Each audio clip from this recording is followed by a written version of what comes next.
Welcome to the Labyrinth. My guest today is Adam Aswani, the founder and CEO of Synerveda, which is a company that sells Ayurvedic herbal teas. Adam has a bachelor's degree in life sciences and master's degree in biotechnology and another master's degree in food science and nutrition. If you find this podcast useful, do like, share, subscribe, hit the bell icon, and do follow us on Spotify and Instagram.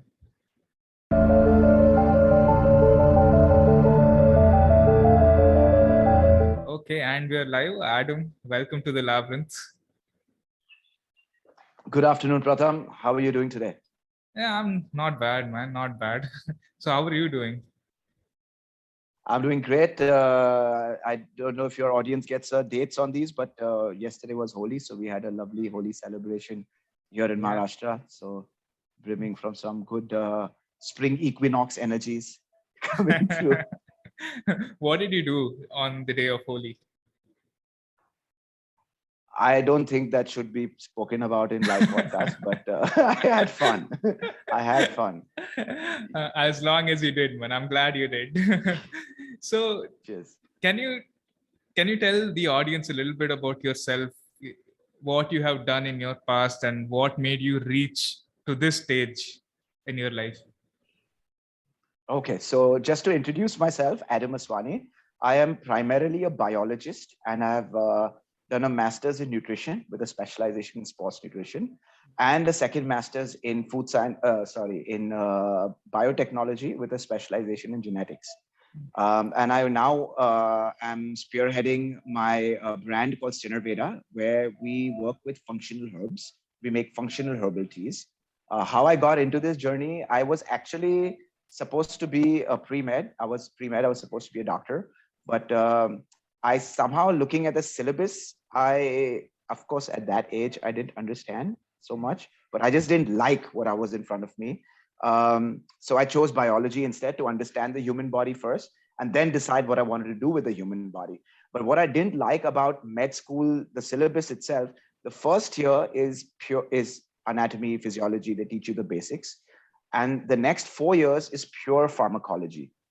So that kind of was, well, at that time it was boring to me, but now that I have all this life experience and where we are now, we understand that like medical science is more symptomatic and it does more harm to the body than good. And it's just not aligned with natural human health, which is why after studying biology and genetics, I was into fitness. So I studied sports nutrition, but then I meandered more towards natural health.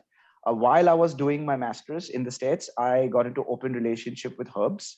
So although my research interest was developing performance enhancers for athletes with my master's in sports nutrition, but I started playing around with herbs. And what I do now is I blend concentrated herbal extracts, like one with more effectiveness, and we make various blends of indigenous herbs from different parts of the world to make functional teas, like one for energy, one for calming down, one for detox, weight loss, and such. One statement that you made that I find very interesting is medical industry today makes more harm than providing benefits. Why would you say that? Can you elaborate on that? Sure. Well, I mean, primarily, basically, we know, I mean, it's not that I'm dissing on the medical industry. It does have its benefits. I do believe that what we call modern medicine or medical science is good for two things: diagnosis and emergency medicine. Like it's a good setup for that. But as far as chronic ailments, I feel holistic approach is more righteous. I think would be the most apt word, like than using anything else than medical science. And I would say, okay, how would you define is if you take a broad spectrum of what holistic medicine is, that includes whatever you want, energy healing, Ayurveda, homeopathy, you put all that in one club and you put medical science, or we know modern medicine, allopathy on one side. If you had to define what is the one main difference between the two, principally? Modern medicine is more interested in diagnosing the symptom and curing the symptom at the earliest. And they disregard long-term issues that may come with the short-term diagnosing. diagnosis is great, but they want a quick fix. But whereas holistic health, they try to look at the root cause of that. It could Holistic health could mean a bunch of things. It could mean Ayurveda. It could mean functional medicine. um, in functional medicine, what they try to do is they try to go at the root cause of certain issues. If you take, for example, the flu, uh, if I go to a doctor, he might inject something into me or he might give me a tablet. But in functional medicine, they'll probably say, hey, you know what? I think you have vitamin D deficiency. Maybe you should spend more time in the sun. And I think that kind Right. of approach can be more helpful, especially in the long run.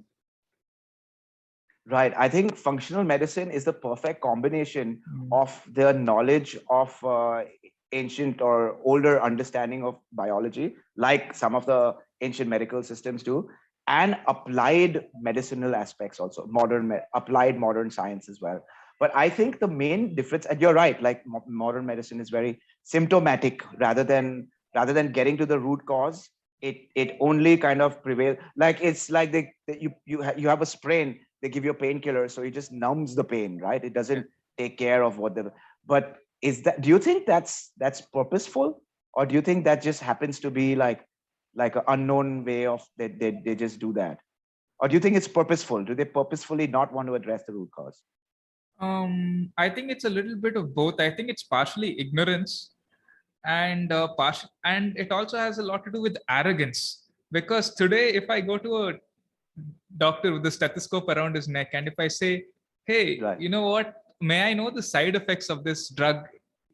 Generally they may even reply by saying, am I the doctor, or are you the doctor? You won't see this in any other industry. If I go to a restaurant and if I tell him, you know what, the food Yeah. is salty, what will he say? He'll Yeah. say, you know what, I'm sorry, sir, let me get you a replacement. But if I go and say the same thing to a doctor, he'll say, hey, I'm in charge here. You don't get to tell me what to do. Right.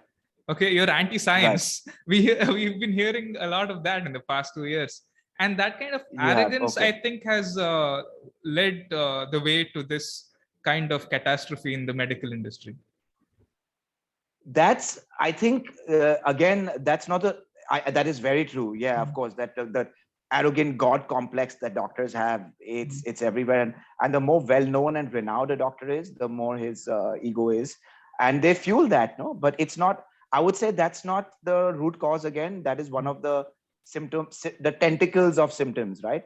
Because think about how doctors are rewarded for what they Yeah. do. You hear about, like, I don't know about your side of town, but like where I'm grown up, like Bombay, Pune, Delhi, whatever, it's like if you have an ailment, you have to go to this doctor because he's the best cardiologist in the city, or you have to go if you're not seeing the best orthopedic surgeon, like your. So who defines who is the best doctor in any field, right? You have these doctor awards and whatnot. So doctors get taken on. First of all, they have all these medical journals and whatnot that keep throwing out new technologies, new surgical methods, which doctors are like the jocks of the science arena, right? So they get taken to conferences, and then they're like a doctor that performs more surgeries or prescribes more pharma drugs or has inserted more orthopedic instruments in a human body. Like, it's straight up numbers game. Like, it's like sports. Like, they're assessed based on that. So a doctor that's more beneficial to the pharma or biomed industry is given all these accolades. Like, all these doctors are flown to like Honolulu or something for a conference, and then the top surgeon is walking up the stage receiving rewards, and like probably all the medico groupie girls are like, yeah, this doctor's awesome. So that kind of is a driving potential in, especially men, right? It's mostly men, so this competitive urge to be a better doctor is pivoted more towards when we are in med school, to get better grades, to like. And it starts right there. Like, in med school, they're just so ingrained to like textbook and like memorizing the textbook and learning all these big words, that they're not given any mental bandwidth to think outside of this medical science and think about holistics. And it's really weird because somebody so educated, someone that is such a knowledgeable doctor, they seem to have no knowledge of understanding the human body at all from the holistic perspective. It's completely blank. It's like shorted out that entire, and then it comes the cognitive dissonance where they're like, Yeah. so the more you challenge them, the more they want to, prove themselves, as we have seen, like you said, in the past 2 years, like across the board. But Uh, what I would say, the root cause from my perspective of understanding, the main difference, if we get to the root cause and try to understand the difference, like rationally, the difference between medical science and holistic healing, which would include, like you said, anything from Ayurveda, natural healing, functional healing, whatever. If I look at it functionally, um, holistic treatment aims to help your body heal itself by using its own mechanisms, your own mechanisms, right? Like if you're, like you said, in functional medicine, if you're deficient in magnesium or something, they tell you take this magnesium, your body will bring itself back to balance and function optimally. If it's Ayurveda, they give you like herbs or whatnot, which brings your body back in. Ayurveda is all about balance. That's all it is. It doesn't treat any this disease or that. It just says bring your body back in balance, like to what your morphology is, and then there is no room in your body for dis-ease, which is kind of the the basis for what we call terrain theory now also, right? Like you just bring your body in balance. Medical science, on the other hand, um, their basic concept is to override the body's natural systems to give you something which can be capitalized on. So it has to be something external, be it a drug or surgery. It has to be something external because it is a business, it is an industry. They cannot allow you to heal on yourself. They cannot allow plants to heal you because plants cannot be patented. So now, if I am going to create a drug that cures, let's say, for example, diabetes or treats diabetes, right? Let's not say cure because that's a big bad word. Let's say I come up with a drug that treats diabetes. Um, Now, if I tell you that this drug will treat your diabetes in a month and you take it for a month and you're fine, that would be great, which exists, but they don't want that to, because in order for a big pharma company to put a drug out in the market, it takes 10 to 20 years of research. It takes a lot of patenting and paperwork. So in the end, it's medical industry, the pharma industry is all about patents. So once I have a patent for a drug, I can sell it at whatever price I want, but for a period of time, for 10 years, then that patent becomes public, apparently. So in that 10-year period, I can capitalize as much as I want. So I have to make a drug which you have to take lifelong in order for me to cover my costs to be able to put that drug out to the market. yeah. So in a way, it could be purposeful that they don't make drugs that can cure you instantly, because the numbers don't add up for the investors. Yeah, absolutely. And even I lean towards this opinion as well. But if we go down this rabbit hole, people will generally try to criticize us. They criticize this kind of thinking by labeling us as conspiracy theorists or even anti-vaxxers. Uh, do you ever get irritated when they try to shut you with through these labels? This past 2 years, we've seen that happen. No, they've literally created this psyops to change the whole. Was it George Orwell that wrote like there will come Yeah. a time where media will make lies into truth and truth into lies, and Yes. that's wow, That. that's Yeah. exactly what's happening now. 1984. Yes. 1984, yeah. So that was initially, it was very frustrating, and coming from the background that I am, like I was pro holistic before pro holistic was cool, right? So it was frustrating, but I think more now, as I'm sure you're aware, today we're having this conversation. So like it's kind of, they've hit the axe on their own leg, because now more and more people are realizing the evils of medical industry than there were before, because of how ridiculous this whole pandemic thing has become, right? Absolutely. I was a normie at the beginning of this. I was a normal person minding my Really? own business. Yeah. I didn't This care thing about is what this. unlocked your mind. Yes. Okay. This How thing. did that happen? I'm Uh, curious, like at what uh, point did that okay. hit your... So I was a libertarian even prior to this. I was a very pro liberty, pro freedom kind of person, even prior to the COVID pandemic.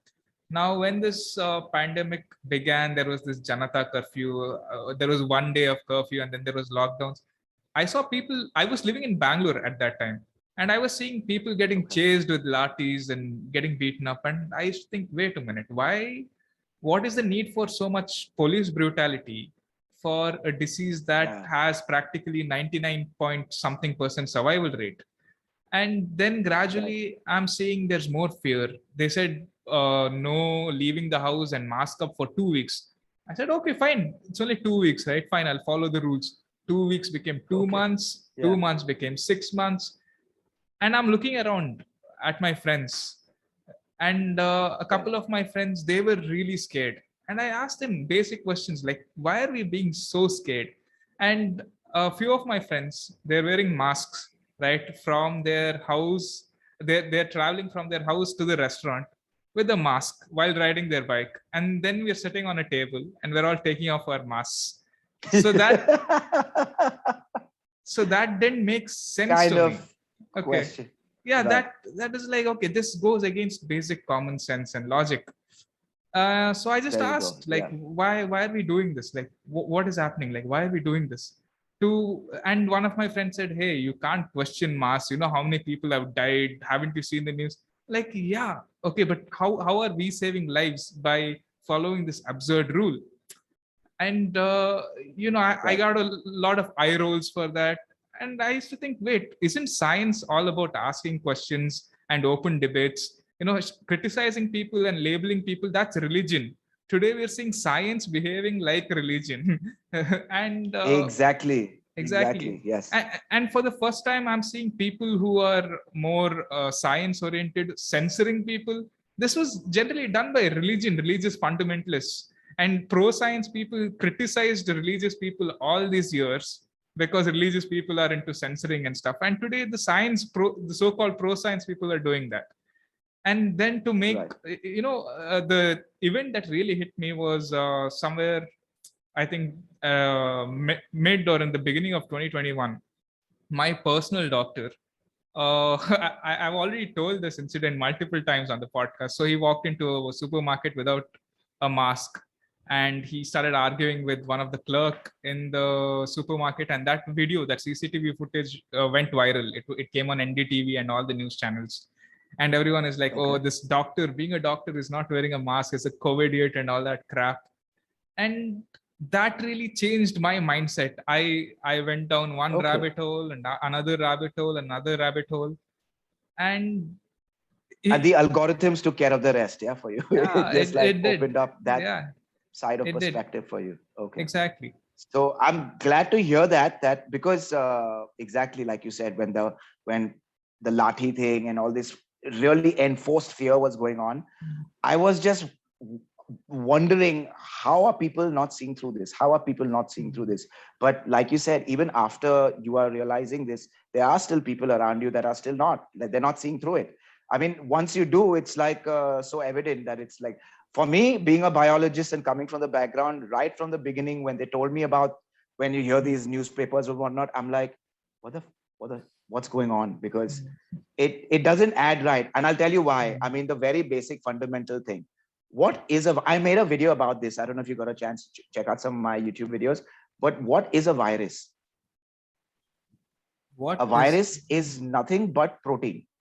So you have, so in the scientific community, we're still not sure if we classify viruses as living organisms or parasites, because viruses do not have any cell organelles like your cytoplasma,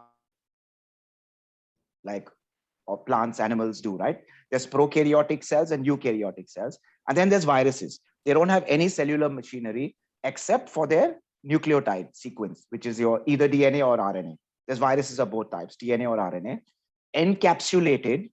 So it's like just a DNA strand or an RNA strand in a nucleus, which is encapsulated in a little box made of protein.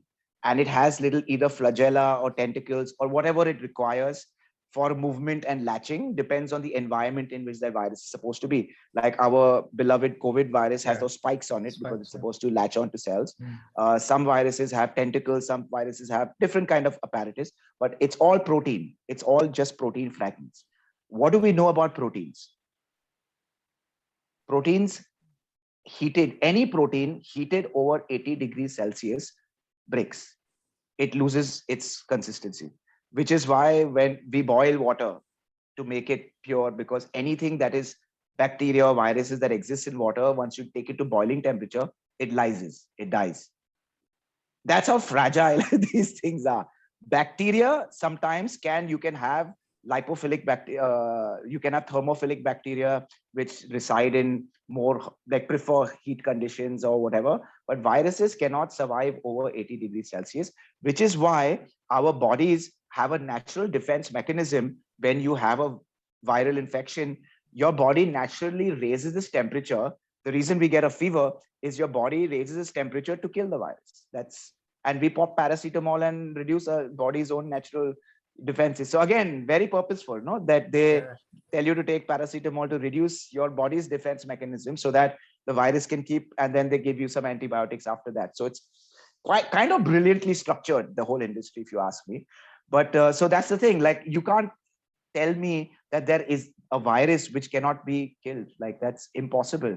We have chemotherapy, we have all kinds of antibiotics. Like, any antibiotic can kill a biological organism. So the fundamental of this thing is just ridiculous. And the fact that a virus is active in many different countries in different temperatures around the world is also very improbable, because every virus or bacteria, like I said earlier, has a very specific temperature range and pH range in which it is more prevalent and active. So a virus that likes hot temperature cannot survive in cold temperature. A virus that is in moderate temperature will die in the heat, or by bacteria also, for that matter. So when you're telling me about a global, why have we never seen a global pandemic in our entire human history, is because such a thing cannot exist. Like, the world has diversity for a reason. For this is the very reason. So it just seemed very improbable to me, but I was just waiting to see when do people get it. But then again, people were not getting it. It's not so much about the anything else but fear propaganda, right? Like media and fear. And they got these smartphones to latch into our brains and insert like the emotion of fear or the vibration or whatever they wanted us to feel. I feel the whole thing was a huge experiment to see how stupid we human beings are, masses in general. And yeah. And they've succeeded with their experiment so far. They found out how stupid I we would, are. yeah, I would think so. It's actually separating the wheat from the chaff, right? Yeah. Like, you know who the masses are, who actually will believe and buy into what programming is fed to them. And then there's people like you who at some point like snap out of it and be like, wait, I'm not following through with this. Like, then that breaks you through. So yeah. Yeah. I mean, there is a bigger pandemic. Okay, because in the United States, if I just look at the basic statistics, almost 80% of people who died of COVID were obese. And the average person who died of COVID didn't have one or two, but four comorbidities. That is obesity plus diabetes plus hypertension and so on. Really? So, the question that That's I a keep, very interesting research. Yeah, so that's very interesting to know. so this is what I believe. Okay, I believe that the comorbidities play a much bigger role in the death of that person than COVID. And the real pandemic, in my opinion, is obesity and diabetes and all these digestive issues. If we get rid of them, if we fix our diet and if we exercise regularly, we don't even need to talk about COVID. That's what I think. Sure, dude. I mean, really, again, I think being sedentary is what has really messed up human health, because God did not create this body to sit in front of a chair and then be in an AC car being driven home.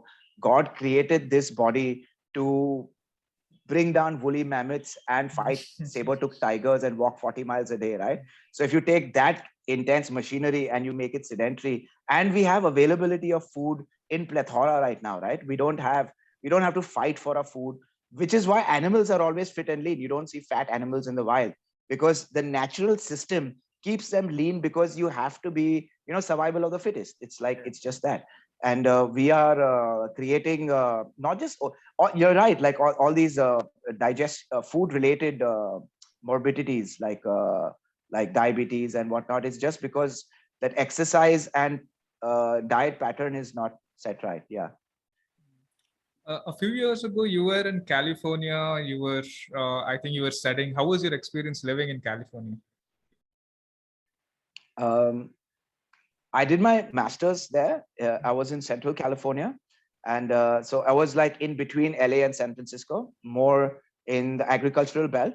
So I was Okay. working in agriculture for a bit after finishing my master's in food science. And uh, yeah, man, it was lovely. It was nice. It gave me a lot more insight into living in more naturic than how urban India is set up. Urban India is there's less nature and more pollution and whatnot. So that was nice. Yeah. Yeah, yeah. And you also have some experience as an apprentice to an Ayurvedic doctor, I believe. Yes. So after, like I said, Mm. after I did my master's in the States, I worked in agriculture for a bit. Then Mm. I came back to India and I started working more in holistic medicine and whatnot. And just to, because my background was in biology and genetics. So then I apprenticed with an Ayurvedic doctor in Belgaum, little north of Goa, to kind of understand the principles of Ayurveda.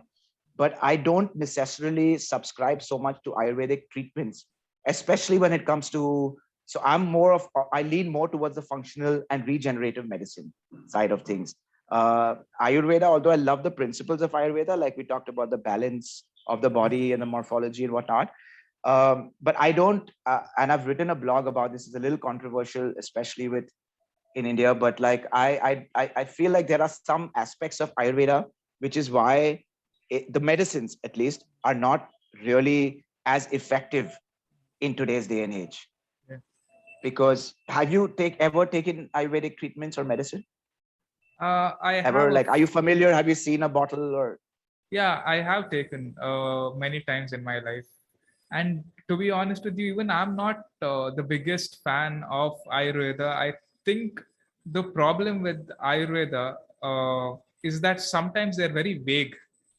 They don't try to they don't try to fix a particular problem. They'll give you a syrup or they'll give you a tablet, and they'll say that, you know what, Okay. take this over a couple of months and your issue may get fixed. I think even if I'm patient over a couple of months, the issue can get fixed by itself. This is not me trying to diss on Ayurveda. I think they can do a lot in trying to be more specific. Well, that's the thing, bro, because we are so conditioned to the Western ideologies and Western medicine. It's hard for them, especially your traditional Ayurveds, to explain to you, because it's a completely different system and a different approach to the human body. If you like, I could share with you a little bit. Sure. So they break the body morphology down based on the elements, right? Not so much uh, systemically like modern medicine does. So modern medicine, in understanding the human body, has just understood everything from a very molecular basis. Because Western medicine and everything that's Western, including the science that our world follows today, comes from the understanding of psyche or the of the mind. Because everything that is Western and everything that is modern science roots from the philosophies of roots from the ideologies of Grecian philosophy.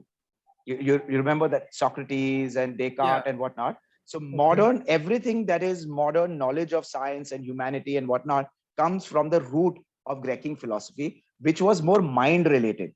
So everything that is modern science is molecular basis. So when you talk about pharma meds or even functional meds for that matter, it's molecular based. Like this is the symptom, this is the biochemistry that's causing it. You put a drug in that will change this chemical reaction, right? So it's all molecular based.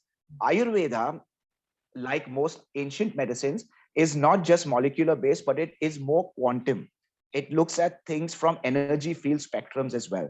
So actually, if you get into deep Ayurveda, and these are like Vedyas that are like removed from the modern world, and they're actually practicing, their Ayurveda includes a lot of alchemy, which is why a lot of modern medicine, you have all these controversies about Ayurvedic medicines having lead and mercury poisoning and whatnot, Mm. right? So that's because these factories like your Patanjali, Himalaya, whatnot, they just make these tablets in a machine and put it out, right? But actually, if you look at the original Sushrut texts, right, um, every medicine or any concoction, they will have very specific instructions like you have to mix these elements in a iron vessel and stir it with an aluminum stirrer 100 times clockwise. Very specific, because Ayurvedic preparations is also alchemically induced. It's not just mixing of herbs. So, which is why, you know, a lot of those elements of alchemy and quantum aspects of things gets missed out on in modern Ayurveda.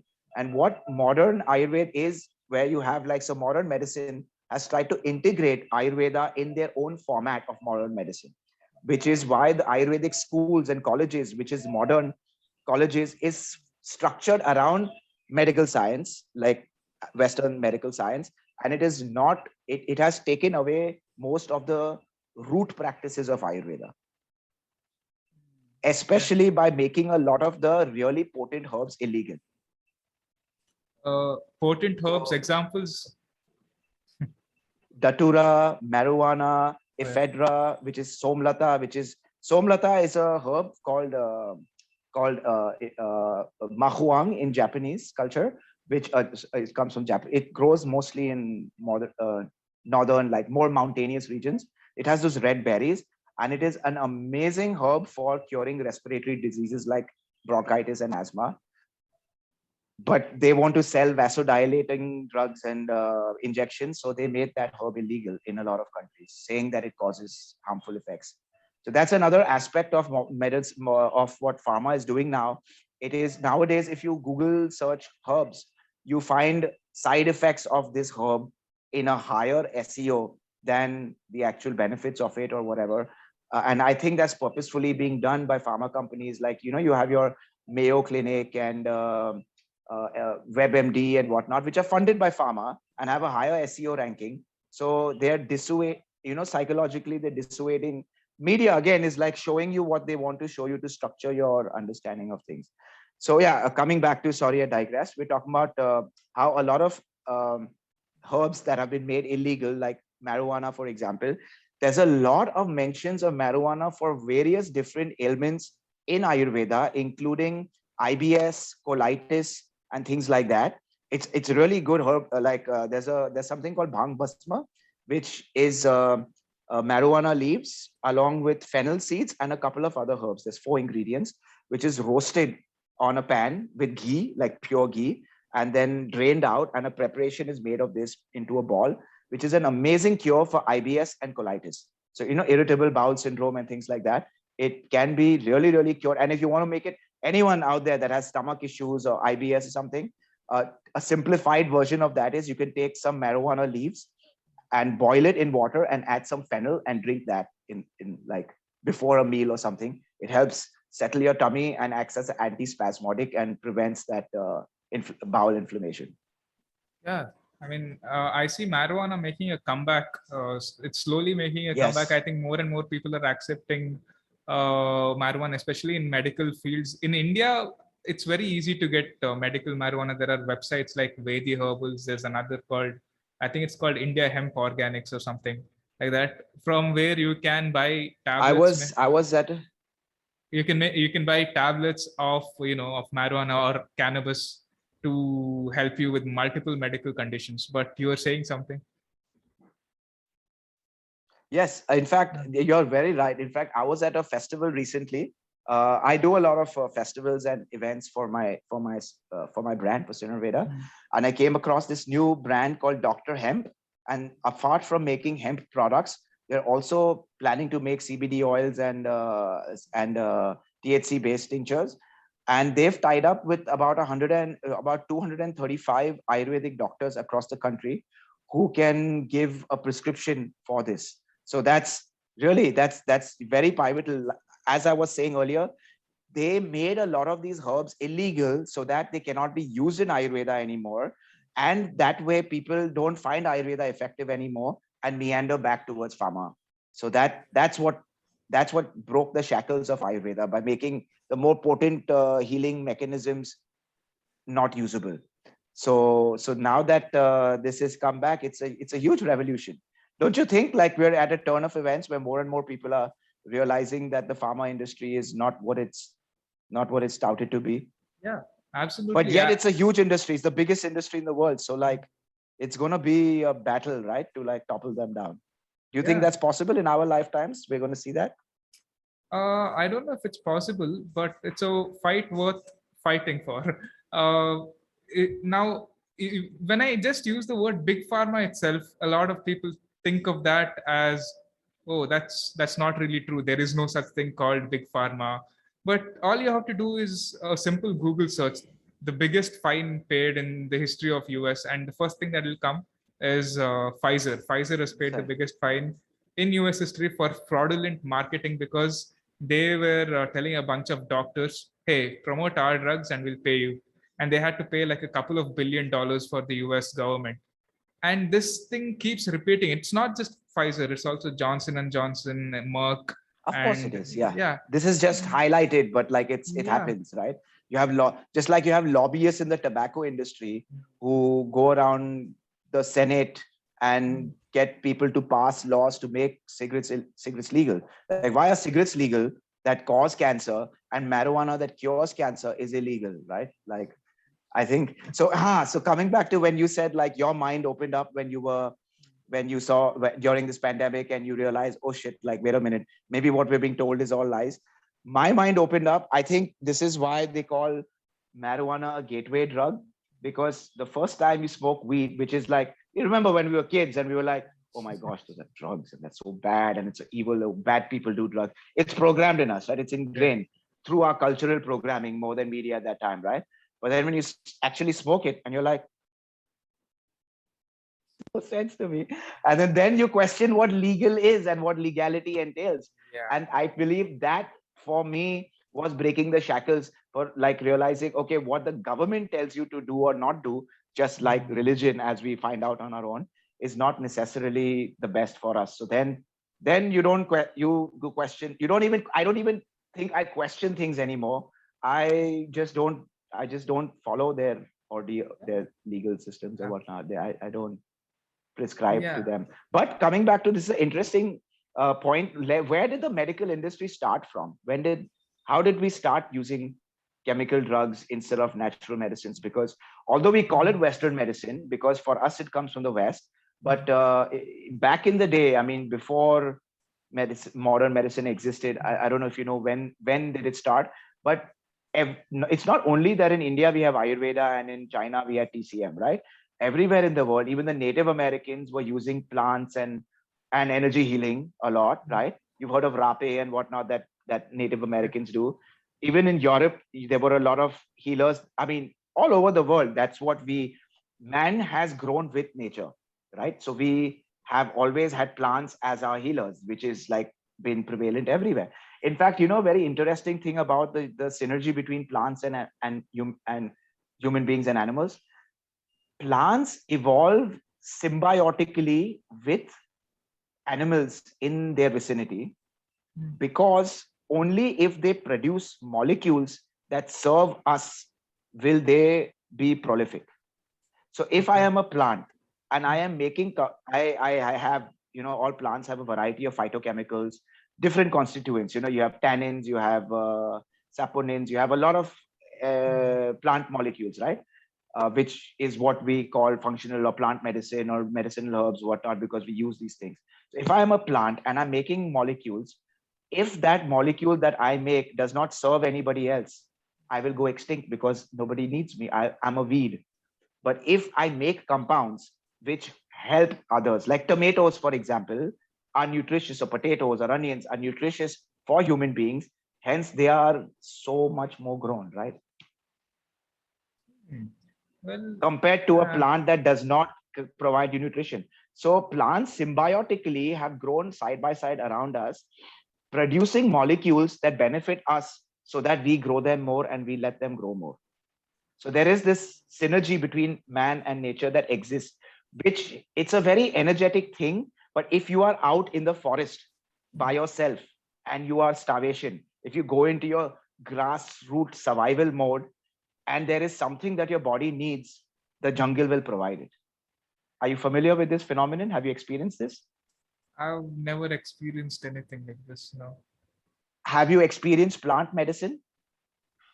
No, Like, I mean, ayahuasca or rape or no. I am. ibogaine or something of that sort. I'm yet to experience ayahuasca. So I saw you had an interview with Ritika, and she had a Yeah. very amazing experience with ayahuasca herself, and we were speaking about it a little bit. But I think ayahuasca is one of the absolute, like, it gives you a pure connection with nature, and you really understand your connection with nature. So the Native Americans have like a kind of a coming of age, like how in India we have, like, you become a Brahmin, you get this puja and you wear a thread, Yeah. right? Something like that when you turn 13. Or Jewish people think you can snip your penis a little bit and have the rabbi do this and you become a man. So so the Native Americans, I feel, have a more holistic approach towards coming of age. So once a child turns, like, 12, 13, 14 years old, where he's ready to hunt and be a man and join the tribe, right? They send him on a spirit quest. Okay. So they throw him a little party, like a nice feast, where he gets to enjoy with everybody, get the blessings of the family and the tribe. And he's sent off into the forest, and he starves, and he completely gets lost and gets into survival. He's alone in the forest. But they know, the elders know, everybody that's experienced it know, that within 2 to 3 days, when he reaches that peak point of survival, he will find this plant and it will call out to him. And this plant, in the Native American tribal cultures, tribal ceremonial, they use this cactus, which contains mescaline, right? I cannot think of the name of the species Are right you talking now. about peyote? Are you talking about Peyote? Yes. Yeah. Yes, peyote. So any child that is roaming the forest for 3 days will find the plant calls out to him, and he eats this, and then he just understands his place in the world, his connection with nature and whatnot. So plants have this synergy with mankind, which we have forgotten because we are so disconnected from nature right now. So that's once you have that kind of a connection or that understanding of nature, that, like, it's there. Like, plants can do anything, any ailment that you have, any problem you have, there is a solution in nature to find it. Unfortunately, we've broken that connection. But back in the day, it was before modernization and whatnot, it existed. So everywhere there was plant medicine was the norm of medicine. So when now, like you said, we're going back to that now in all its brilliance. Where did we meander away from that? Why did we meander away from that? How did that happen in human history? Not entirely sure. Um, If you were to take a gander, like, what do you think? Like, just logically thinking. where do I think modern medicine got extremely popular? I think it was Started. Like, where did we think about this concept of putting chemicals in our body instead starting of to think. natural herbs? Okay, chemicals into our bodies. I'm not entirely sure, man. Really. Um, no, I can't even take a guess, to be honest with you. So all through it was mostly the colonial era when they started, because even during before the colonial era, uh, everywhere it was holistic medicine. Like, even in Europe, even in America, Native Americans, everyone was using plants. When we started building cities, the first city that was really a, what you call, big modern city, Paris, London, these started coming up, right? So because we were living, instead of living holistically in nature, how we have in villages, which were with the mud and thatch huts and whatnot, we're now putting concrete walls and plumbing and sewers. Those sewers gave rise to rats, and rats carried diseases. And we had our first plague in the 13th century, which was a massive plague that killed a lot of people, right? And the doctors, or the doctors that used plant medicines and whatnot at that time, could not cure this pandemic that they had at that time. With the plants were not sufficient enough, so they needed something more poisonous. So they started using penicillin based arsenic and mercury-based derivatives, and that was effective enough to kill such intense such intense infections, and that's what like gave rise to modern medicine in its grassroots, right? So, from my understanding, the way I see it is mankind's biggest sin is living in the cities, because Right. as soon as we built cities, we broke away our natural connection with nature. And that's where like we had to use chemicals to fight things, because things that were coming at us were so evil that we need something more intense than what nature can provide to kill them.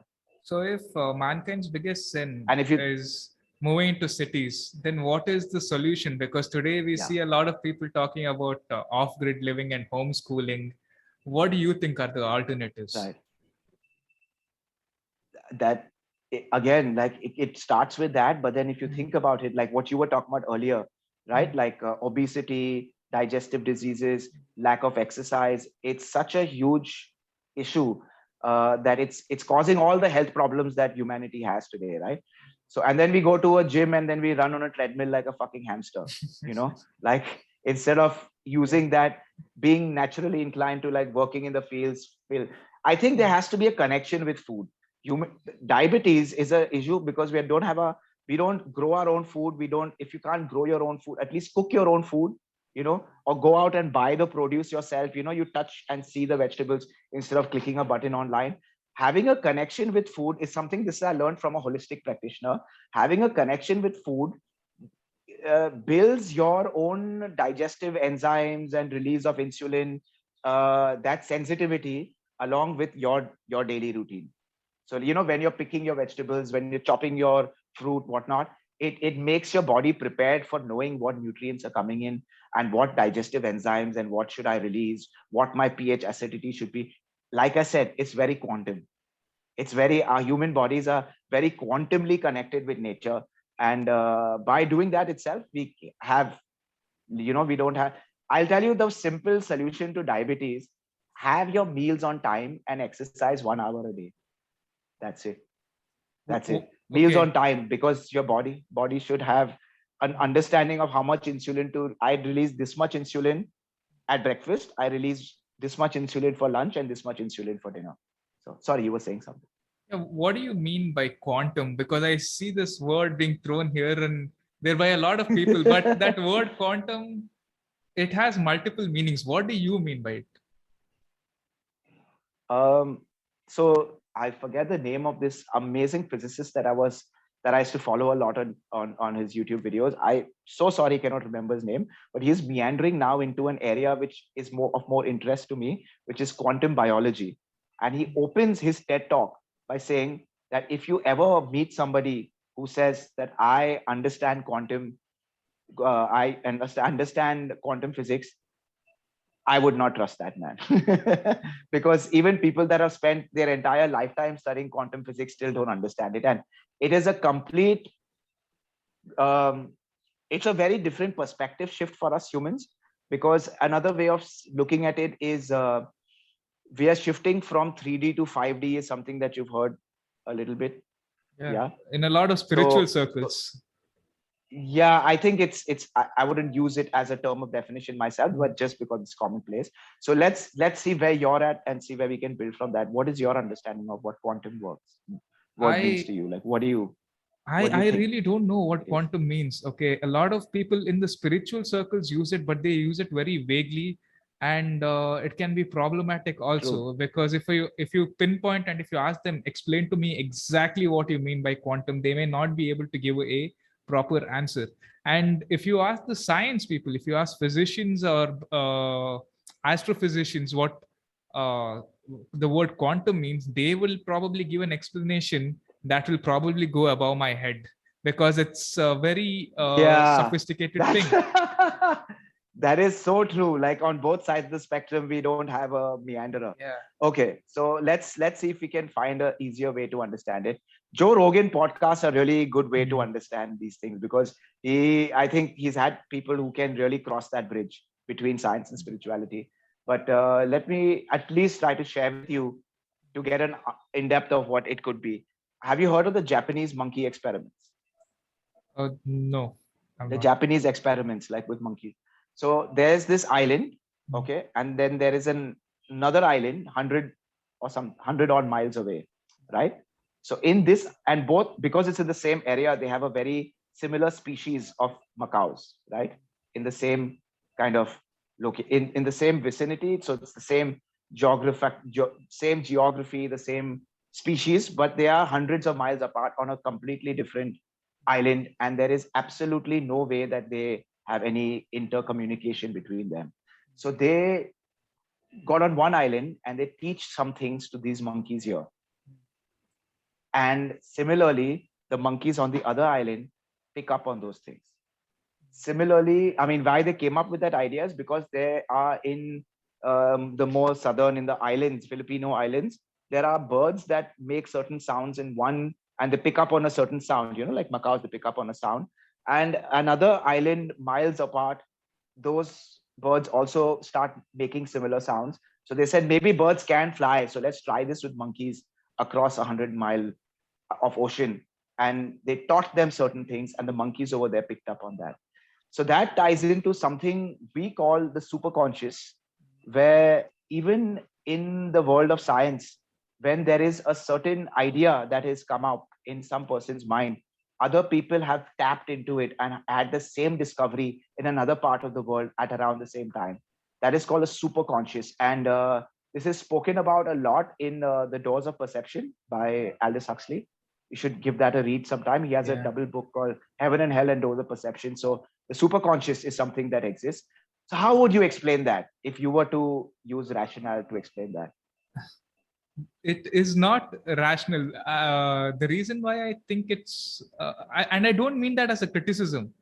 I'm saying No, but rationality you're itself. Yeah, analyzing to yeah, understand. Yeah. yeah. Rationality and analysis itself is so limiting that explanations like Okay. this are beyond normal human rational, because these are things that we cannot calculate. Now, I can calculate my BMI, I can calculate my blood sugar. How do you calculate this? This is beyond human capabilities of understanding. You know what? You're absolutely right until the last statement you made. Hmm. It may be not be beyond human capacity of understanding, but we are at a limited capacity of understanding where we are not able to understand it.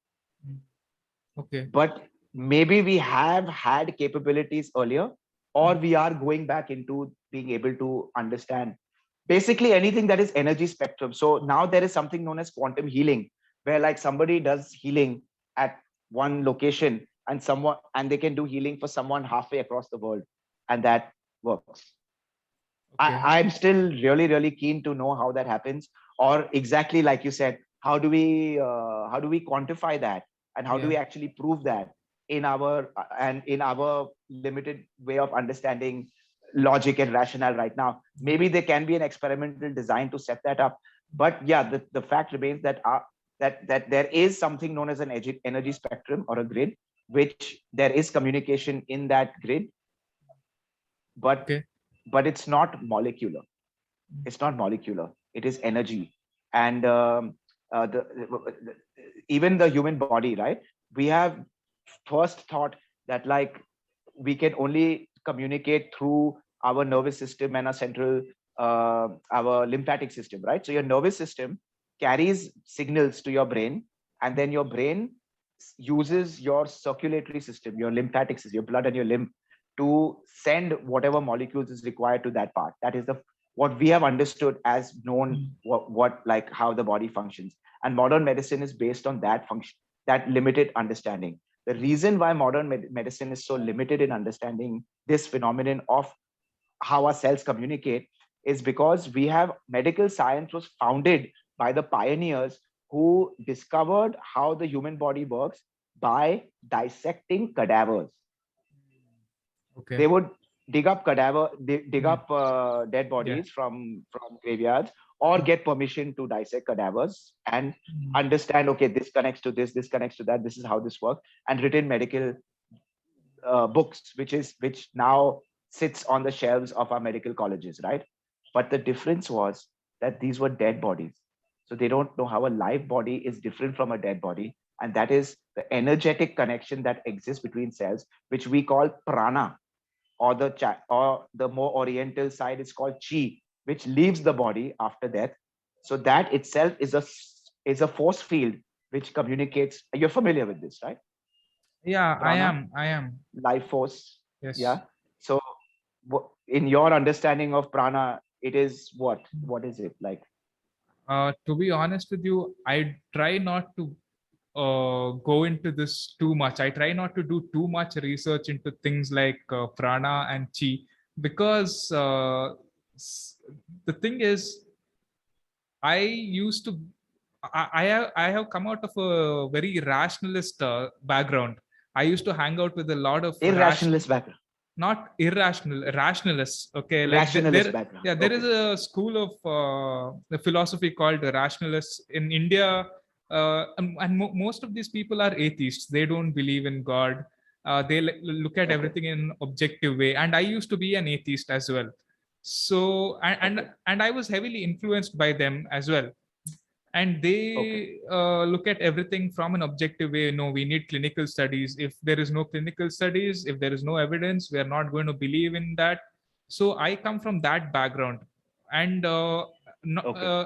and now I'm starting to question some of that. Now I'm starting to think, maybe maybe not all answers in lives have to be in our life has to be objective. Maybe some of the things are meant to be subjective.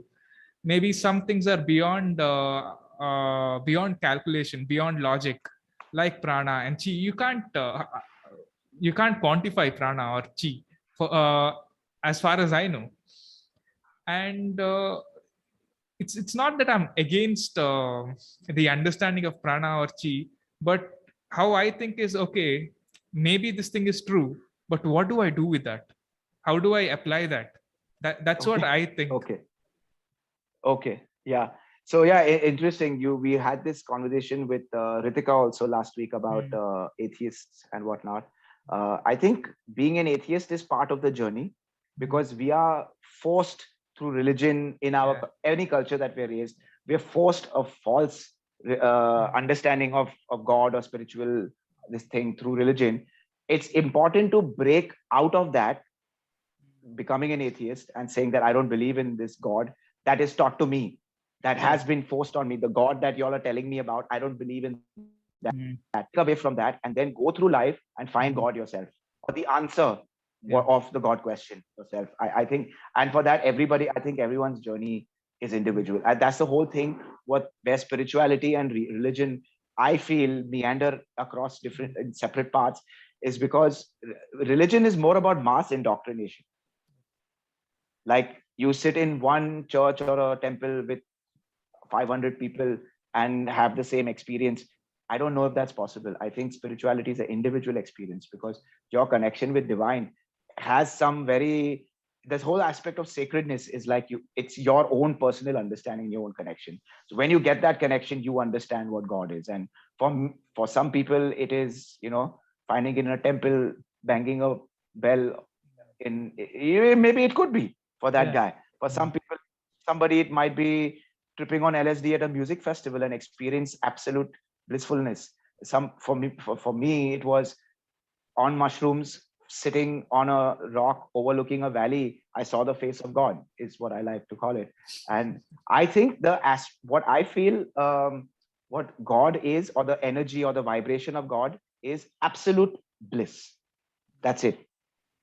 Absolute bliss. So when we have those fleeting moments, because in life we always have so many stresses and we're always worried at any given, in this moment right now, you're thinking about your next moment. You're always stressed about the next moment, right? You're always like, what will happen next? What's going to happen later? So in every moment, you're actually worried about something that does not even exist, which is the next moment.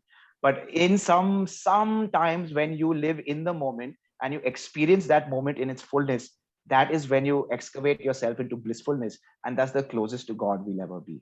So the more blissfulness we experience, the closer we are to God, and that's all it is. Yeah, absolutely, man. And I think these are things that people have to experience for themselves.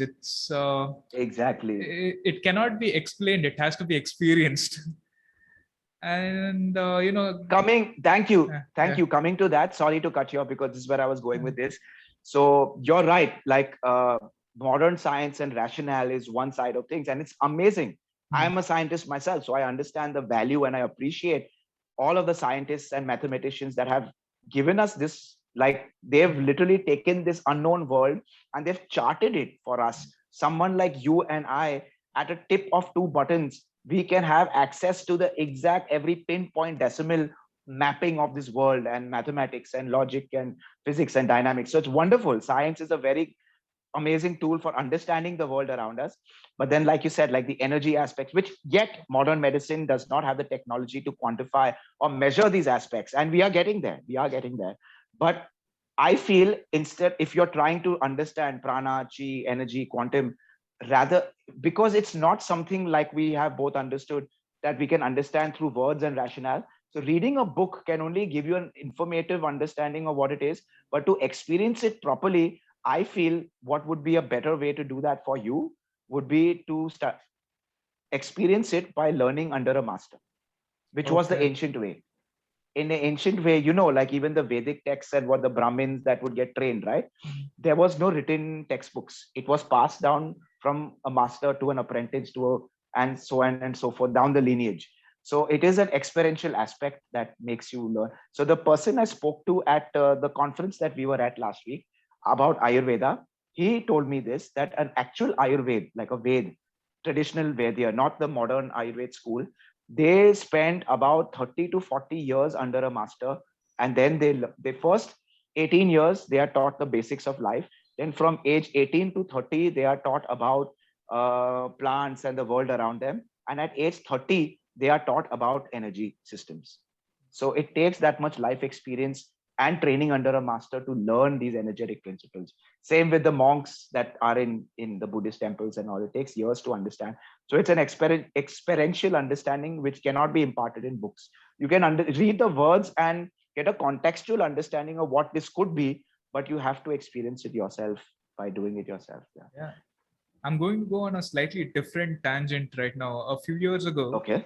I was just reading your website, and it said that a few years ago you had moved to Anjuna in Goa, where you had set up a makeshift laboratory to develop formulations using concentrated botanical extracts. This sounds a lot like Breaking Bad. What did you cook in that lab? Very, very legal stuff though. So this was just my own using experimental methods that I've learned in the lab. I've spent most of my life in a lab with a lab coat and a clipboard. I worked in the food industry in the States, and before that I was working in as a scientist in quality assurance uh, and trained in scientific analysis and whatnot. So I took that knowledge, and instead of being in a laboratory, I made my own lab with these herbal extracts to make my formulations. I would experiment with different vials and test it on myself, and I would like I was making the energy drink formulation first of all. So I would take this herb and that herb. Okay, this sounds interesting. Let me combine these, and then I would run on the beach and then check my vitals, my blood pressure and whatnot to assess like how well it was suiting my physiology. So I did the first experiments on me before putting out the formulation. That was it, man. Yeah. This again goes back to, But it was fun. Yeah. this again goes back to things can't be explained, they have to be experienced. I think you're someone who's experienced these things firsthand. Yeah. And now you and It's more I. fun also. It's more fun Exactly. than a classroom. Like, yeah. Exactly. I mean, classrooms can make life very dull. And Yeah, man. yeah. That's why doctors are the way they are, man, because they're just burdened with this really dingy environment that they're, yeah. Jawani to udhar khatam ho gayi. Like by the time you finish med school and then you do your masters and then you do your internship and whatnot, you're already past 30. Then you start earning and then you can think about getting a wife home. And that entire phase of your life, you're just stuck not expressing youth. I think that's why doctors' personalities, especially in India, is the way they are, because they're frustrated because they've not experienced life. Doesn't that make sense? I guess that's true for almost all occupations, man, because in India, Professionals, in India, I think life generally is depressing, especially if you're a slave to the system. You're very right, man. That's so true, and gives you the things a little bit. How you say that Indian jugaad is a North Indian word. I don't know how it translates in South India, but yeah, coming back to what that reminds me like my experience in the US. Uh, I think more than anything else, what I gained from being in the States, it allowed me to experience my individuality, which in India, if you're a little different from the societal norm, you're looked down upon and you're kind of like, okay, that guy's weird, like stay away from him, because it's a very uncle auntie kind of culture. It's like very, it's very judgmental culture. Everyone's in this system of this matrix, or this, like you said, this rat race. And if you meander a little outside of it, you're looked down upon. But America celebrates individuality a little too much nowadays, though. I feel that's gotten a little off the bend. The left has gone too far Yeah. extreme left, but then that's a whole different story. You know how that's been Yeah. perpetuated by the whole NWO trying to make people transgender, transhumans and whatnot. That's a whole nother episode, bro. We can't touch that Yeah, topic. and I think just yesterday there was national swimming championships in the US. Okay. Women's national swimming champion, and it was won by a trans woman, a man, a biological Are you man. serious? Yeah, yes. They're still doing this. They're still doing Yes. this after all the controversies created. That's Yep. insane. And this guy, right, or this woman, apparently, when he was a Whatever, yeah. man, he was ranked Yeah. 462 or something in men's swimming, and then he became a woman and is number Imagine. one. Number one. Well, that's yeah. There's South Park did an episode about this. Yeah. Did you see that?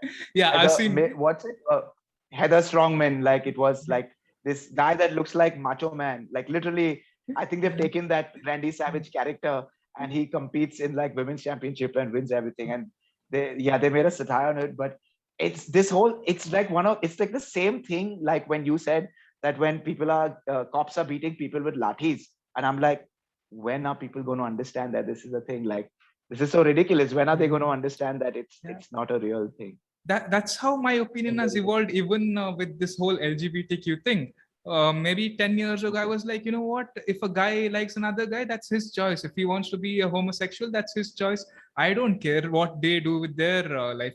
But then it got too much, man. It's like now they're infiltrating schools and telling, hey, you can choose your gender at age 5. That is not sensible at all. And they're telling them there's like 135 genders. Yeah. in literally in the UK and Australia, that's what they've been doing, and they have like transvestites coming to cross-dressing transvestites coming to school for like spend a day with a trans. Like, why does a child need to be exposed to that? So it is very perpetuated. So in a way, like you said, back in the day when you thought it's okay, some people are gay, that's okay. Maybe that is normal. Maybe there are some people that are because of psychological conditioning or maybe hormonal fluctuations or whatever. But I think, don't you think it's been pushed a little too much? Yeah, it is being purposefully for some agenda like that. Yeah, this is now we're going to the bigger conspiracy. I think they are trying to make a genderless society. They don't want there to be male and female. And it also ties to the whole population control agenda as well. They're trying to push feminism. Again, WikiLeaks released this just a couple of months ago. CIA was trying to push feminism in the United States for two reasons. One, because they couldn't tax half the population because women weren't working. Now you can tax the entire population. That's yeah. I never thought of that. That's okay. Yeah. Wow. Okay. And another thing about feminism is that it will reduce control over children. If the mother is at home, the mother is educating the child. Now, kids, Now, if nobody is educating the kids, if both the father and the mother is working, then the state can come forward and play the role of the parent. The state wants to be the parent because then they can brainwash the children very easily, which is what's happening right now. Which that is those are very, very valid points. But there is more of that feminism agenda, right? Like, don't you think to some extent, and this is something that I feel, and I'm not making a political statement with this, but personally, in my gut, what I have been sensing and feeling is that one of the biggest aspects of promoting feminism has been to bring down masculinity. Yeah, It's in absolutely. some way or the other demasculinizing by making these concepts like manspreading and mansplaining and toxic masculine. Anything that is masculine is now called toxic masculine, and it's more prevalent in the US and Europe than it is yet in India, because India is a very toxic masculine population country in general. So it'll take a while. But if you notice, like in the youth and in the liberal population, these things concepts are catching up. You see Yeah, some very wannabe female podcasters or like influencers, sorry, not podcasters, influencers, that are very pro feminism and anti masculinity and whatnot, right? In India, yeah. it's picking up. But don't you feel like somewhere there's a deliberate agenda for emasculation? Definitely, there is a larger play happening, and we are all the actors in this gigantic play that's happening. They are trying to radically change civilization, and if I go too much into the rabbit hole, I feel like feminism and even transgenderism is like a stepping stone to transhumanism. Once they get rid of gender, why stop Right. there? Why not put things into your body like microchip, or why not put that metaverse thing into your head and become one with machine? Which is what they're doing. Yeah.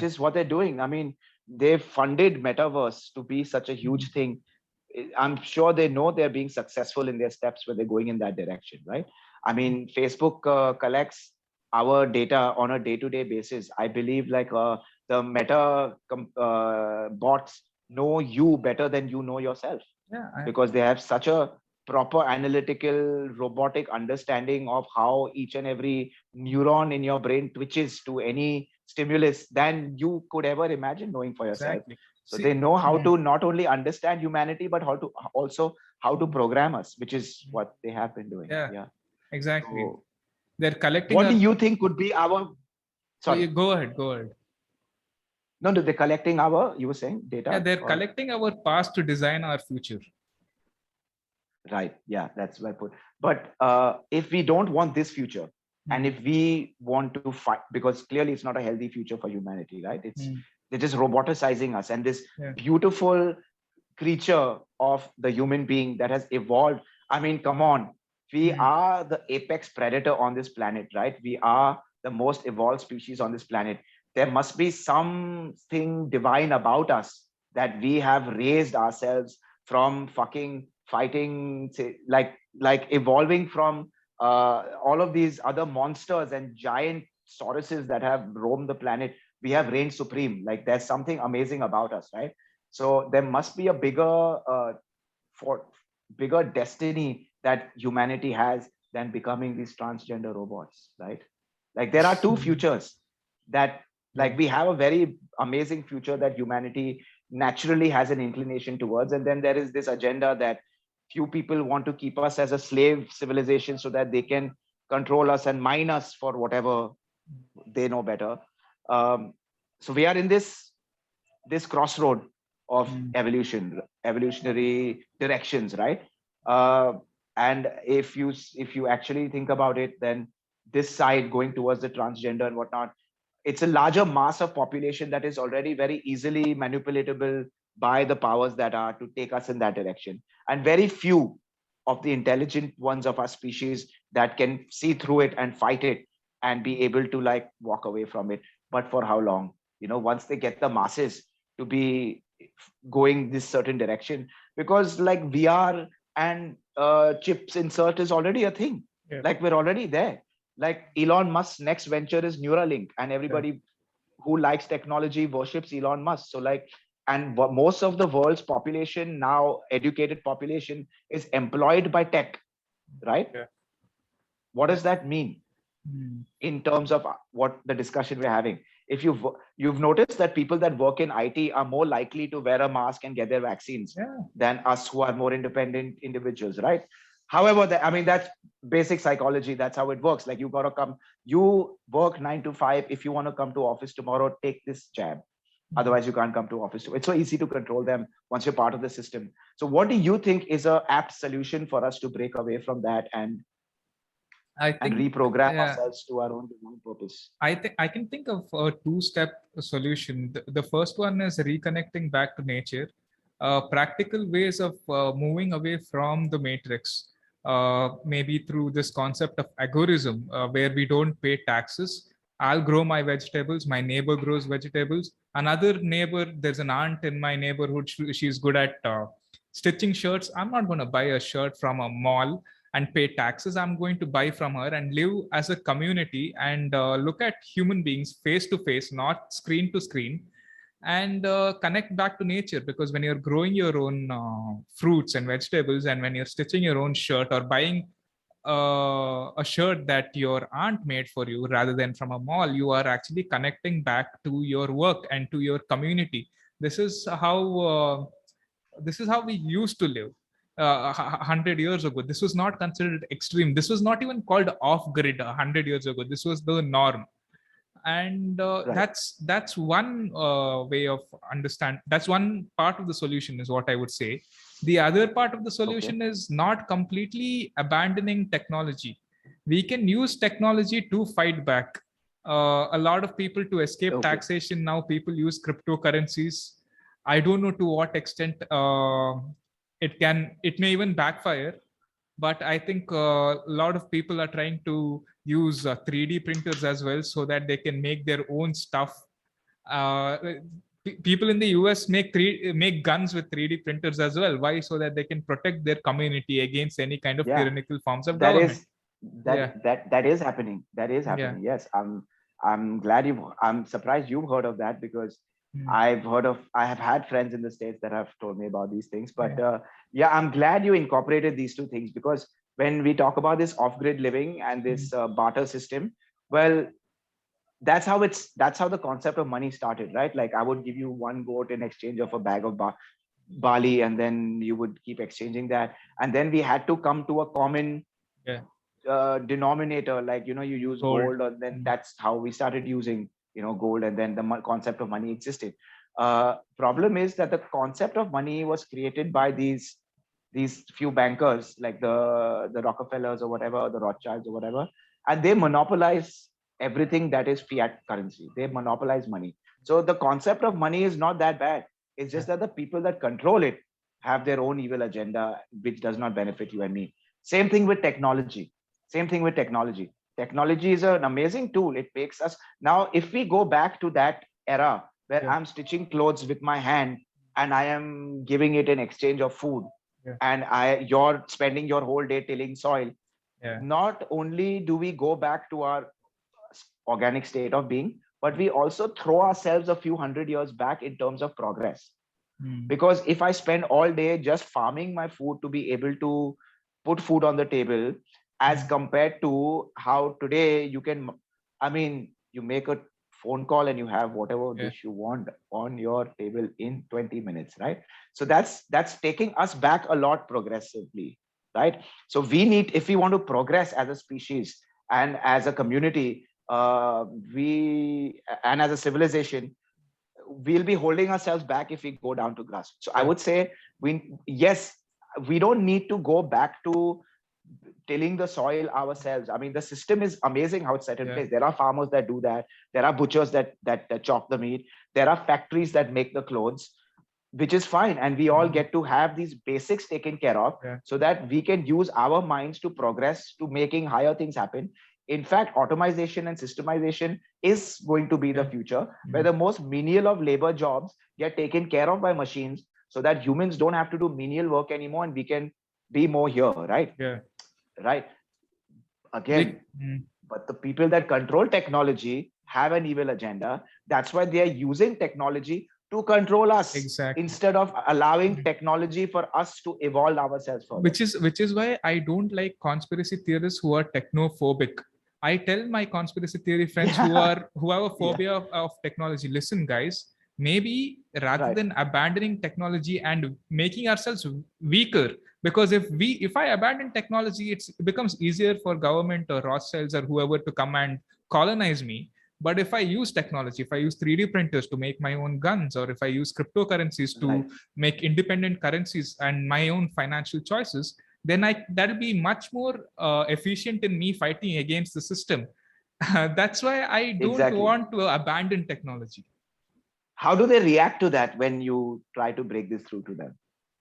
Technophobic people, because I know people who'd refuse to download Ola or Swiggy on their phone because they don't want to use technology, but you're just making yourself like less efficient as compared to the rest of the human civilization. So you're not really helping the system. There are people that are not on WhatsApp because they feel like they're being tracked, but then your phone is tracked anyways, and it doesn't. So see, I understand that to a certain extent, but I would tell those people, you have to give me an alternative also. If you're telling me you're not going to use WhatsApp, but then you're going to use Telegram or Signal or something that's much safer than WhatsApp, okay, fine.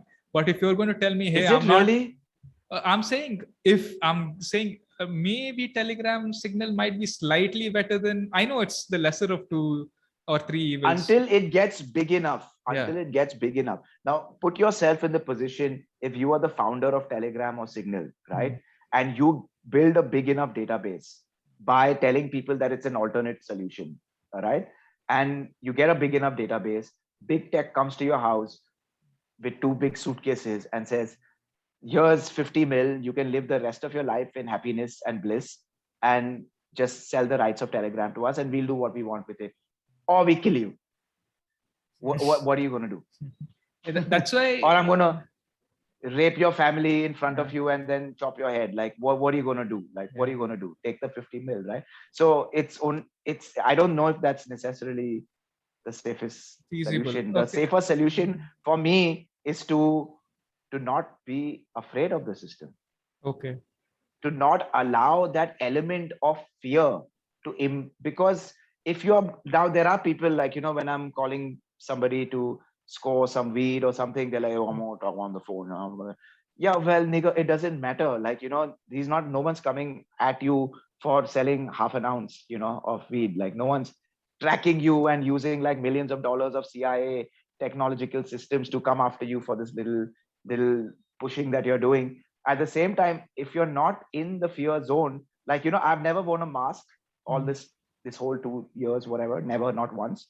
Even in the airplane, I wore it on the chin. And if the air hostess came and told me, sir, you have to wear a mask, can you please put it on? I was like, very politely, no, thank you. I'm okay, but thank you. She didn't know how to react. She almost short circuited because she's not used to, because usually people are either obedient or triggered, right? So I found this phenomenon happening because we have other friends also that don't wear masks, are not afraid of COVID, whatnot, that we don't get COVID. First of all, I haven't fallen sick in 2 years, and I have never been fined. I haven't paid 1 rupee fine anywhere. But there are people who, when I tell them don't wear a mask, and they say, no, you get fined. Oh my God, I'm going to get fined. They are the ones that get stopped and get fined. So it's like, again, coming to that 3D, 5D thing, the world is living in 2 different vibrations now. You choose the vibration that you want to live in, and these things don't affect you or impact you to some extent. Well, so you break away from the system, but you break away from the system by not abiding to it. Sorry, you become mute. I can't hear you. I can't hear you. No, I still can't hear you. You're not audible.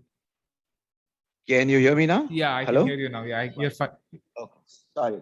It was just a glitch in my network, maybe. Yeah. Okay. So that's the first step. That's the first step, to first break away from that fear, break away from that barrier of like, oh, what if they come after me, whatever, all that. And then build an alternate system, but we don't have to run into a forest and create an off-grid community. That is nice. It's always nice to have those. And I appreciate people that are doing off-grid communities so that they are able to bring that essence of energy of village life back. But for some of us that still like to use technology, like you said, to our advantage rather than disadvantage, we can still do that. I think we can create off-grid communities by living in the cities or wherever we are in our normal civilizations, but create a digital offline community where, like you said, we trade in crypto, we barter with each other in online. Like I could create a website and be like, hey, I have this. Does this thing exist, by the way? Like, say you have a website where you can list something that you want to trade. Like, say I have an old laptop, I want to trade that. I put it on there.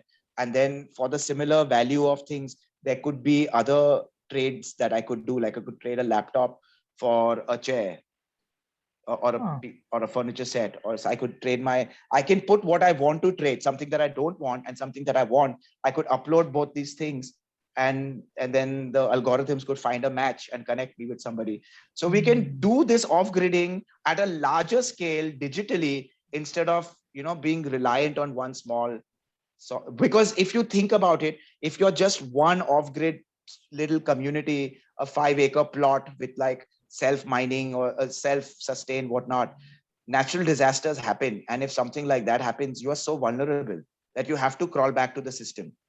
And in an era where we know where the weather is controlled by them, they can do whatever and fuck you up and you have to go crawl back to the system. So we have to use the system for our benefit, not break away from them and give them all that power over us. Yeah, we've gone through multiple rabbit holes in the past 15 minutes, man. But I'm glad. I think you're on the same page of thought process like me for a newer, better future. Yeah. How are we doing on time, Pratham? I think we're 1.5 hours in. How much more time do you have? Are you good with time? I thought this was a 45-minute discourse. No? This can go for as long as you want. How much more time do you have? If you want, I can shorten this. I say we should end this on a good ending note, and then maybe schedule another one for the future if you want to pick up another topic. Fine. All right. So I have two more questions, if you don't mind. Okay. We'll do a quick 2 questions. Okay. Yeah. So you and I met 2 weeks ago in Bombay at the Awaken India Movement National Meet 2022. What do you think of Awaken India Movement?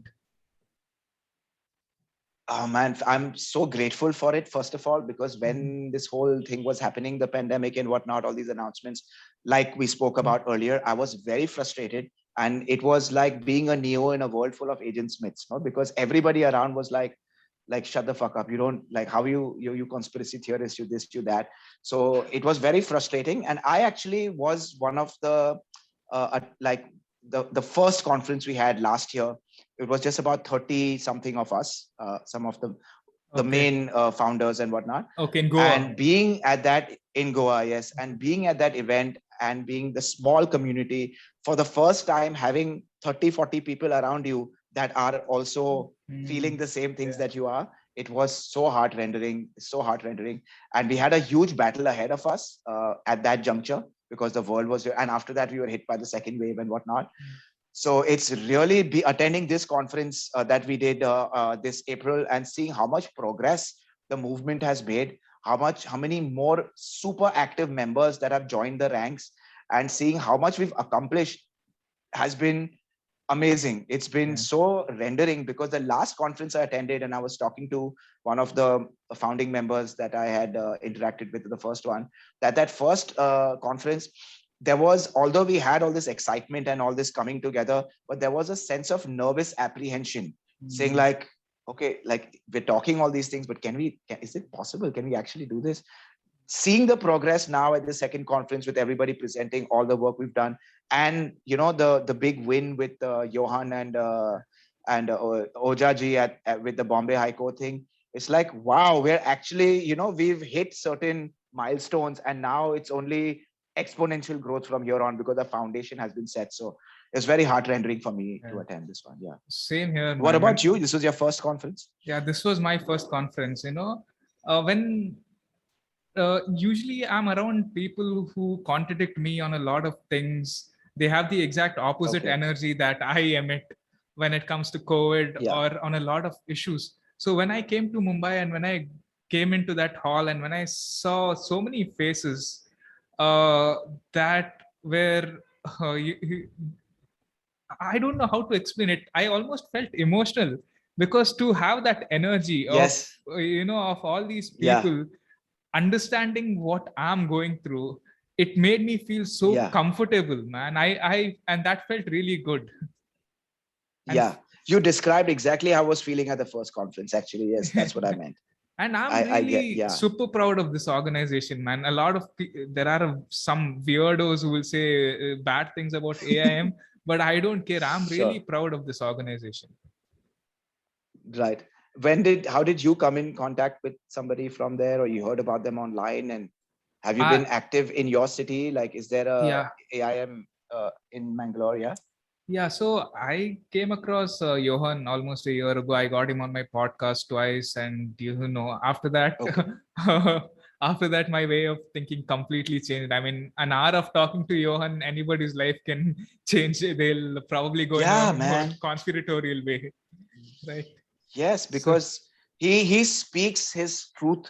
He lives his truth. Like, he really has gotten to and that's the thing about truth. No, it can only be stifled for so long. But if the truth is the truth, it has to at some point break through from all, because everything that is a facade to cover the truth, after all, is a facade, and it is going to break through. So if somebody has really gotten to the center of the truth and you speak your truth, it reflects in that person's persona. And I think Johan is a exemplification of that. And speaking of Mangalore, there was no AIM in Mangalore. There was a Telegram group called AIM Karnataka, but a lot of people in Mangalore were saying, hey, you know what, someone needs to start a group in Mangalore. Someone needs to start. And even I was like that, okay, someone needs to start. That someone ended up as me, okay, because I couldn't wait for someone else to start a group because nobody's starting one.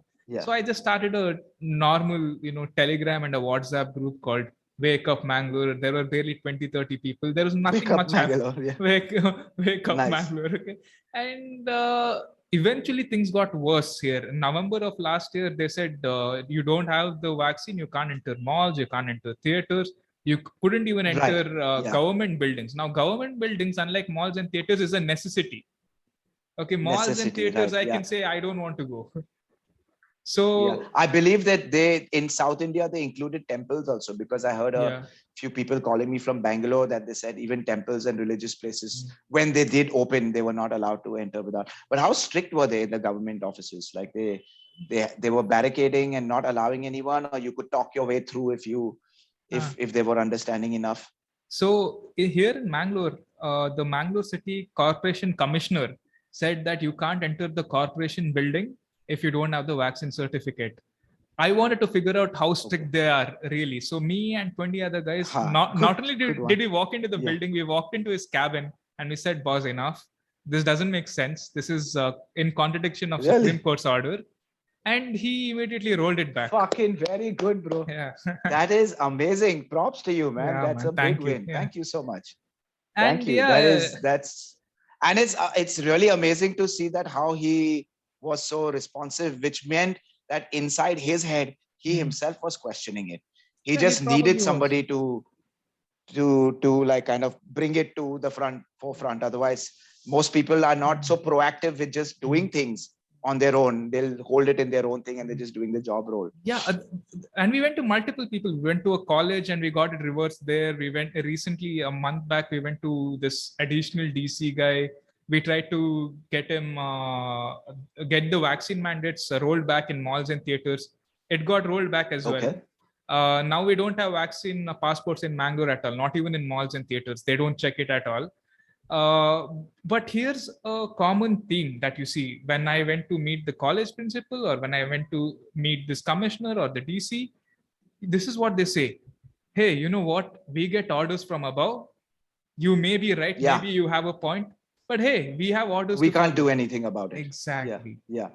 So that's what we also experienced here in Pune. And that's the thing. That's how the hierarchy is set up. Like, it just rolls on top till it goes up higher. We did that, we get our orders from here. So we went to the state government, state government says we get, and then you keep going up the ladder until you get to a point where you don't have access to. Yeah, obviously. Like, it comes down from wherever. So that's how the system is set up. They're not fools when they set this up. They knew that there are going to be people that oppose it, and they've created a structure in place of how to stifle opposition, because that's what politicians do, na? Stifle oppositions. That's in their blood. They're good at it. And we are powerless. Who are we as compared to people who have funding of thousands of crores? Like, what are we? Like, we're powerless. But the only power we have is truth. Yeah, Is we speak the truth. Yeah, and it's making a lot of people angry now. I'm seeing a change in rhetoric. Earlier, a lot of people who I know were like, what, let's look at this. Let's try to fight this legally. Let's go to one government bureaucrat and let's go to another government bureaucrat. And now a lot of people have reached their boiling point. They're like, dude, fuck these people, man. These guys need to get hanged. Bring back the guillotine. These guys need to get beheaded one after another. Let's put a guillotine in front of the buildings and all that shit. My gosh, it probably will come down to that at some point. And then that's when they'll bring in the police force and the armies. And that's where humanity will prevail, when the army and police, as human beings, they reverse their energies and say, okay, like, we have to let them know, the guns of the government, like the army and the police, we have to let them know that you are here to protect the people. What you are doing is not protecting the people. You are helping the perpetuators of society to dismantle the people. Like, you're doing exactly the opposite. And that has to be a human approach. Do you think that we should start working on that first, educating the army and police, before we go throw ourselves out to the wind? Yeah. And how can we do that? Like, is there a way to access that? Like, I think to a certain extent, Awaken India Movement has already done it, because at the beginning of 2021, there was this guy in the Air Force who was asked to get the vaccine, and AIM said, AIM intervened. He said, And there was an article. Yeah, there was an article. This Air Force guy, I believe what he had initially decreed is that I do not want to take a vaccine because I use Ayurveda as my medium of health treatment, and I don't want to do vaccination. And they sliced him off. Like, they fired him or something like that. And that's where AIM intervened and fought the case for him, and he won, right? Exactly. Right. Yeah. And but that didn't change the law. They gave him the case, but it was still mandatory for all personnel to be vaccinated. But I think these are small steps that will help people among the army personnel or the police personnel realize that we are not just fighting for ourselves. We are not crazy protesters. We're also fighting for your lives. When I meet a police officer or when I meet a government bureaucrat, I tell them, you're not receiving your salary from the government.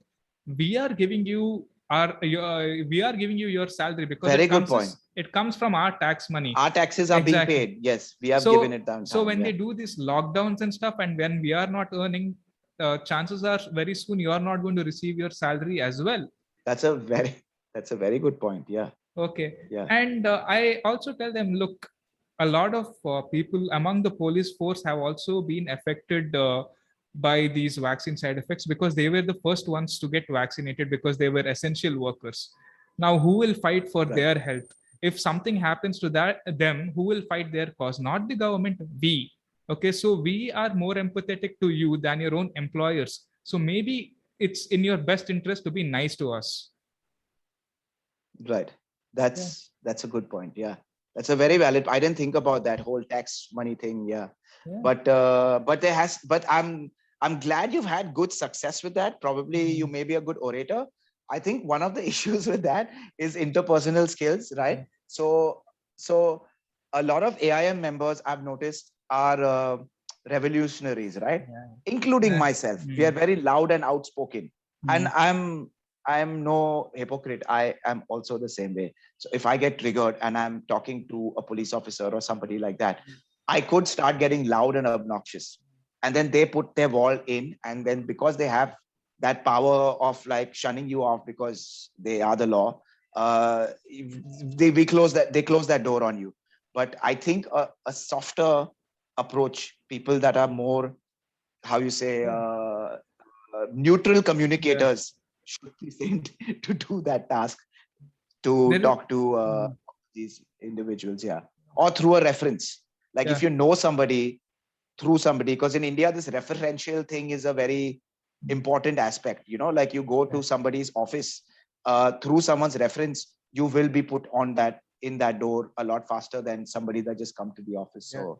So I think we need to systemize and strategize something where we can outreach to the army right away, so that when it becomes a civil disobedience, we know the army is more is at least informed to be on the right side of the battle, because that's their only power. Once we come down to the streets to deface politicians, the only thing that can protect them between us, the people who are the bearers of the torch, and them, the evil politicians, is the army.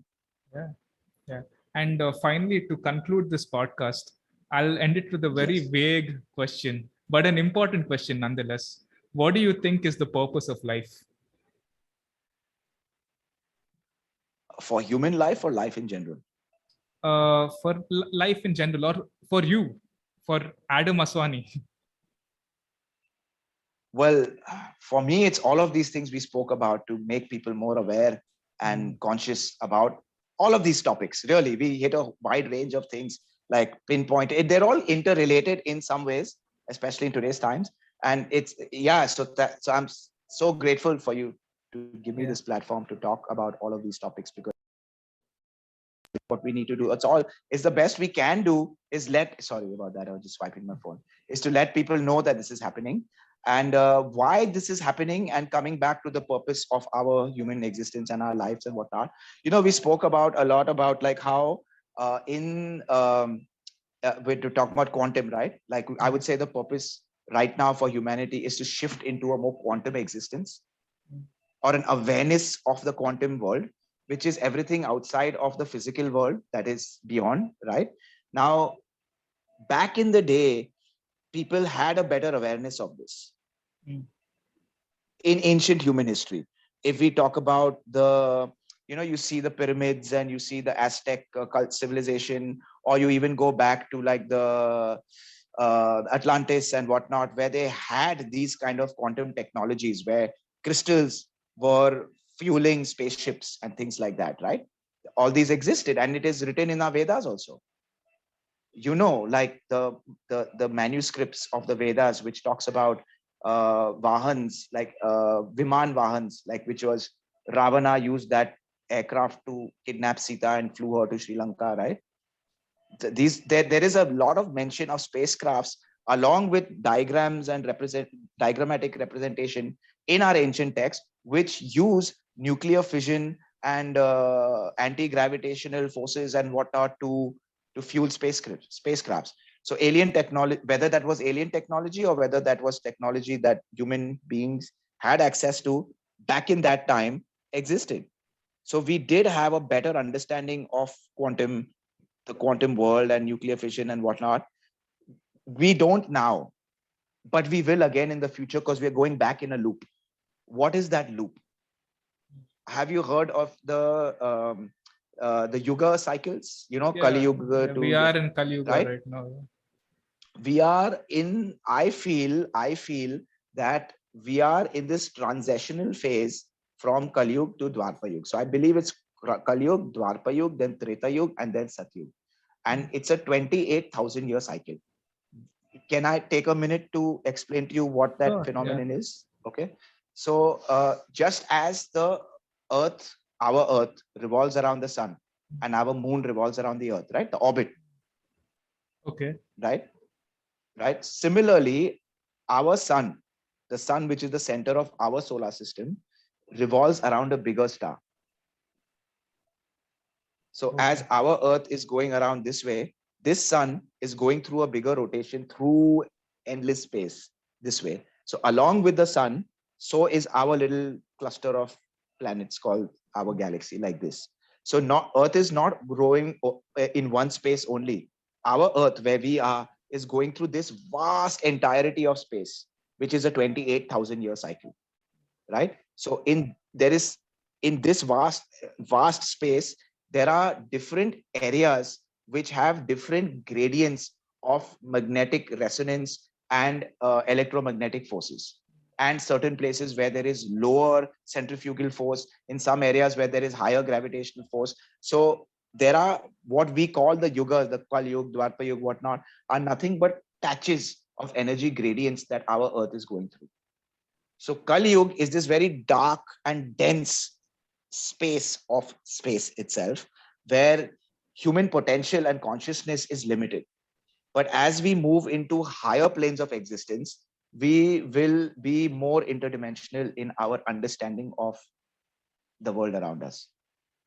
Not only the planet, but even we, because the magnetic forces that surround our planet and space affect our auric field and also our brainwave patterns. So, which is the basis of astrology, right? Astrology and gemstones and whatnot, right? Because like Jupiter has a certain impact on your body and your brain. So if Jupiter is a little further away during your birth time, it has a different impact on you as it would on me if it is positioned differently in my chart, right? So astrology is basically about these cosmic bodies and their impact of their electromagnetic forces on us. So this whole yuga cycle is basically that.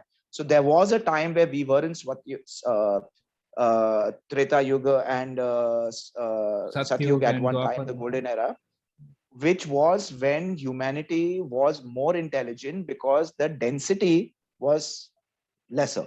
Like it's less dense, right? Kali Yuga is the most dense. And I believe the peak of Kali Yuga was the medieval era, where we were just openly slaughtering and slashing people. There was no compassion for humanity. We were living very animalistically, right? There was all these wars and famines and floods. That was a peak, the dark ages it's called. That was the peak of Kali Yuga, and we are slowly moving away from that, right? Compared to just 14th 15th century, where if you and I got into an argument at the bar, you would take out a sword and slash my throat, be like, fuck you, nigga, I don't like you. How much humanity has changed since then. Somebody that brought that along was Moses and Jesus, with what we call Christ compassion. Christ consciousness is nothing but compassion, karma. Do unto others as you want to do unto yourself. So that has ushered a revolutionary change in our journey towards higher consciousness. So we are going through a consciousness evolution right now, and our minds are expanding, and we will be able to harness more technology and understand the quantum in a very few years as we are progressing in that dynamic. 2020 and this phase is supposed to actually illuminate us further, and which is true, which is happening. People are more intelligent, more conscious, more aware, but the powers that control us don't want humanity to expand their consciousness. Hence they're doing all of these things to kind of control our consciousness by putting us in a fear vibration. Because if you're in a fear vibration, you're stuck here in your muladhara. So we are not expanding these chakras because you're just here, you're in survival. So only when this is balanced, then we can think about the higher chakras, which is the self, and then the anahata, which is love for everybody around. When you have openness of love with everybody, your heart chakra is fulfilled. Then you go into expression, which is creativity, the throat chakra, Vishuddhara.